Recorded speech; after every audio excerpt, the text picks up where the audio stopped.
प्यारे भक्तों, आप सभी को जय जय श्री सीताराम। प्रिय दर्शकों,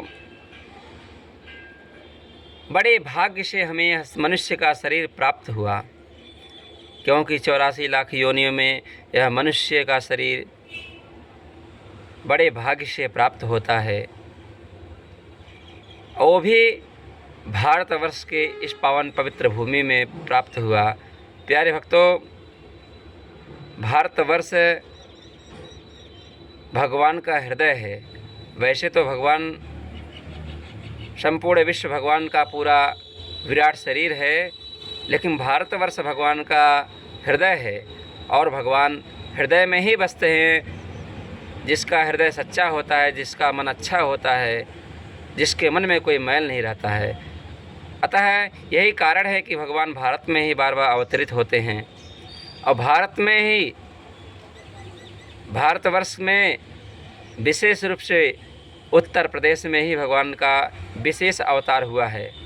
यह उत्तर प्रदेश में हमारा और आपका जन्म हुआ है। यह बड़े भाग्य की बात है। प्यारे भक्तों, यह मनुष्य का तन पाकर भी हम भगवान का भजन कीर्तन नहीं करते हैं, भगवान का स्मरण नहीं करते हैं। इससे बड़ा और दुर्भाग्य क्या हो सकता है। कहते हैं, बड़े भाग मानुष तनु पावा। बड़े भाग्य से मनुष्य का शरीर प्राप्त होता है। यह देवता, ऋषि, संत, महात्मा सभी लोग कहते हैं।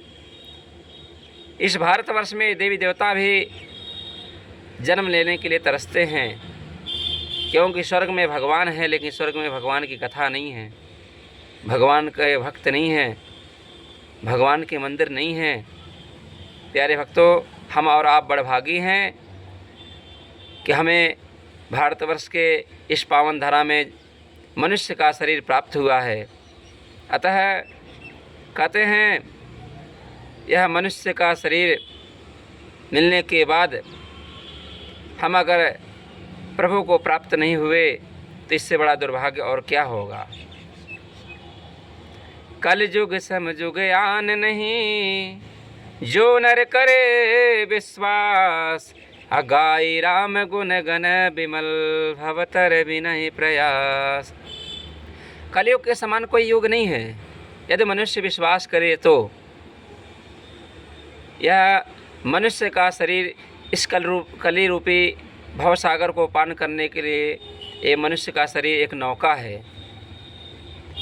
और मनुष्य का शरीर प्राप्त हो गया है तो ये राम नाम जो है, इन नौका को चलाने के लिए खवैया है।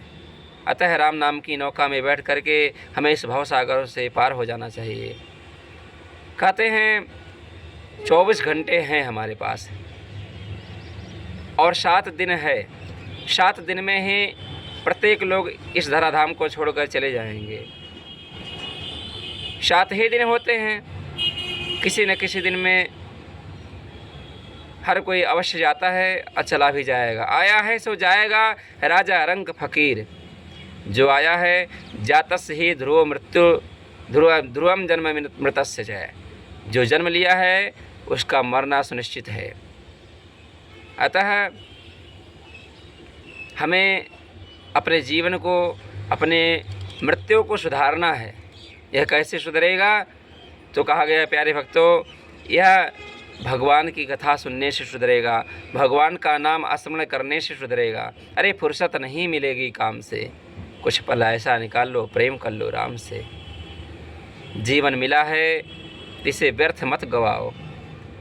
खाना पीना सोना तो पशु पक्षी भी करते हैं मित्रों। अगर हमारे और पशुओं में सिर्फ एक ही अंतर है कि हमें भगवान की भक्ति करने का परम सौभाग्य है, तन मिला है।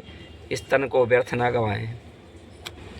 अतः हमें नित्य भगवान का स्मरण करते ही रहना चाहिए। किसी संत का भाव है कि श्वास श्वास में नाम जप, वृथा श्वास मत खोए।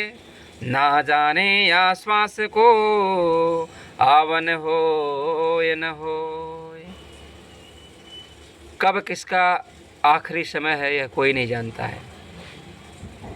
बहु बीती थोड़ी रही नारायण अवचेत, अकाल चिरैया चुग रही निषदिन आयो खेत। हमारा एक एक दिन घट रहा है। हम काल के गाल बनते जा रहे हैं और हमें आभास नहीं है। मनुष्य का शरीर प्राप्त हुआ है, बड़े सौभाग्य की बात है।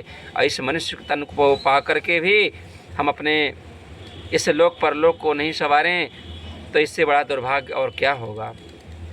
अतः प्यारे भक्तों, आज आप सभी से करबद्ध प्रार्थना है कि कर से कर्म करो विधि नाना, अमन राखो जहाँ कृपा निधाना। कर्म करते रहिए। कहा गया है, आजकल के नौजवान कहते हैं कि कर्म ही पूजा है, हम कर्म नहीं करेंगे तो भगवान हमें खाने को देंगे। अरे, जो समस्त विश्व का भरण पोषण करते हैं, जिनका नाम ही जगदीश्वर है, और जिस समस्त विश्व का जो पालन पोषण करते हैं, वो प्रभु क्या हमारी उपेक्षा करेंगे। कहा गया है, भगवान के भक्तों को कभी अपनी चिंता, भोजन की चिंता नहीं करनी चाहिए। भोजन छादने चिंता वृथा कुर्वन्ति वैष्णवाः, योषौ विश्वं भरो देवः स भक्तान् किमुपेक्षते। जो विश्व का भरण पोषण करते हैं, जो प्रभु पेट दिए हैं, वह प्रभु पेट भी भरेंगे। अतः प्यारे भक्तों, आप सभी से यही प्रार्थना है, अपना कर्म करते रहिए। लेकिन कर्म भी दो प्रकार का होता है, एक होता है धर्मयुक्त कर्म और एक होता है अधर्मयुक्त कर्म। जैसे कोई कसाई बकरा काट रहा है, वो भी अपना कर्म कर रहा है। कोई गाय को काट रहा है, वो भी अपना कर्म कर रहा है। कोई किसी को मार रहा है, वो भी कर्म कर रहा है। कोई सो रहा है, कोई बैठ रहा है, कोई जॉब कर रहा है। इस पृथ्वी पर प्रत्येक प्राणी हर समय कर्म ही कर रहा है। लेकिन क्या यह सही है किसी को पीड़ा देना? नहीं। शास्त्रों में कहा गया है, धर्मयुक्त कर्म ही पूजा है, अधर्मयुक्त कर्म पूजा नहीं है। किसी को मारना, किसी को पीड़ा देना, यह कर्म हुआ, लेकिन यह अधर्मयुक्त कर्म हुआ। आप ऐसा कर्म कीजिए जिस कर्म के द्वारा किसी को कष्ट ना पहुँचे, यही सबसे बड़ा धर्म है, यही कर्म की पूजा है। कर से कर्म करो विधि नाना। अपना कर्म करते रहिए, लेकिन कुछ पल निकाल लीजिए प्रभु के लिए और भगवान का भी सुमिरन करते रहिए। कलयुग में कहा गया है कि यत् फलम नास्ति तपसा न योगेन समाधिना तत्फलम लभते सम्यक कलव केशव कीर्तनात्। जो फल हमें तपस्या योग समाधि द्वापर युग त्रेता युग सतयुग में तपस्या योग समाधि से प्राप्त होते थे, वह फल कलयुग में केवल और केवल हरे नामैव केवलम, हरि नाम संकीर्तन करने मात्र से ही प्राप्त हो जाता है।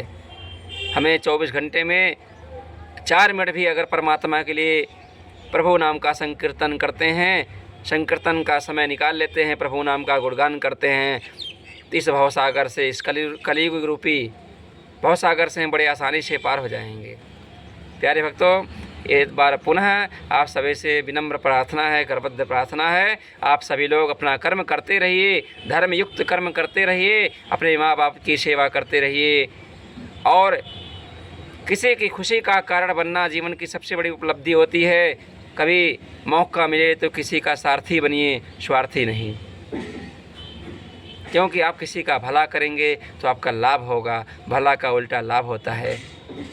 वेद व्यास जी ने कहा है कि 18 पुराणेषु व्यासस्य वचनद्वयं परोपकाराय पुण्याय पापाय परपीडनम।